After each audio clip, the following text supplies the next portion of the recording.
Il est temps qu'on parle de Medabots.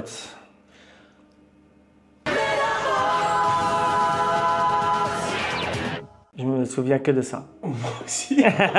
J'étais émotionnellement extrêmement impacté. Je vivais vraiment les combats de robots, mais avec toute mon âme, quoi. Je me rappelle que je rentrais de l'école pour voir ça donnait quoi la suite. La manière dont il racontait l'histoire était vraiment prenante pour l'époque. Pour ceux qui n'arrivent pas à se rappeler, c'était Iki, un gamin qui kiffe les robots et tout. Et c'est une époque où tout le monde fait combattre des robots. Ses parents, ils veulent pas lui acheter un robot. Et lui, dans une rivière, il trouve un médaillon. Et ce médaillon-là, c'est les médaillons que tu mets dans les robots pour qu'ils s'activent. En fait. Et du coup, lui, il achète un vieux robot tout détruit pour lui mettre le médaillon. Il lui met le médaillon. Le robot prend vie, quoi. Le problème, c'est que le robot, il veut rien savoir. Il veut pas l'écouter. Un peu comme Reptincelle avec Sacha quand il s'est transformé là. Je me rappelle que leur relation, elle était vraiment constamment conflictuelle et c'était très drôle. Mais il y avait des moments où ils se mettaient ensemble pour des combats où ils arrivaient enfin à être ensemble. Je trouve ça fou. Les personnages de ce genre de dessin animé, j'ai l'impression qu'ils se ressemblent tous. Ah oui, c'est tous les mêmes. Que ce soit Beyblade, c'est un truc de fou. tous les mêmes. La VF, chez nous, elle était basée sur la version américaine. Donc les musiques, on n'avait pas les musiques japonaises, un peu comme Yu-Gi-Oh, comme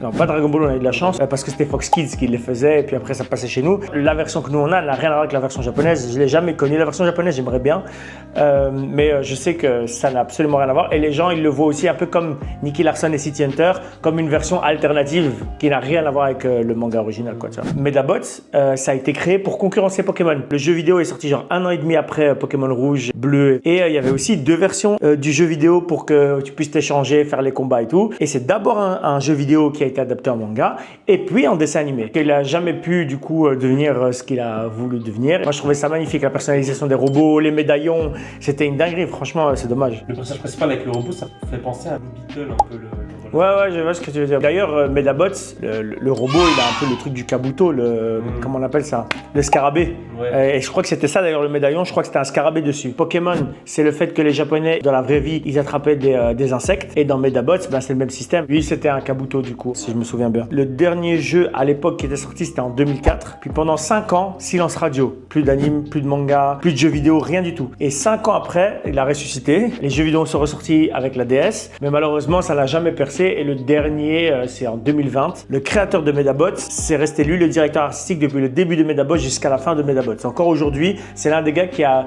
le plus longtemps gardé sa place de direction artistique sur Medabots. Tous les dessins animés Cartoon Network dont on parle, on peut jamais les regarder en VF, c'est impossible. Medabots, c'est le cas aussi. Et pourtant, c'est un manga. La plupart des mangas ou des animes plutôt, on arrive toujours à les voir, même des versions japonaises, ce serait français et tout. Medabots, ça a disparu. En tout cas, voilà, c'était Medabots. N'hésitez pas à mettre en commentaire vos souvenirs de la franchise. Et nous, on se voit très bientôt. Tchuss!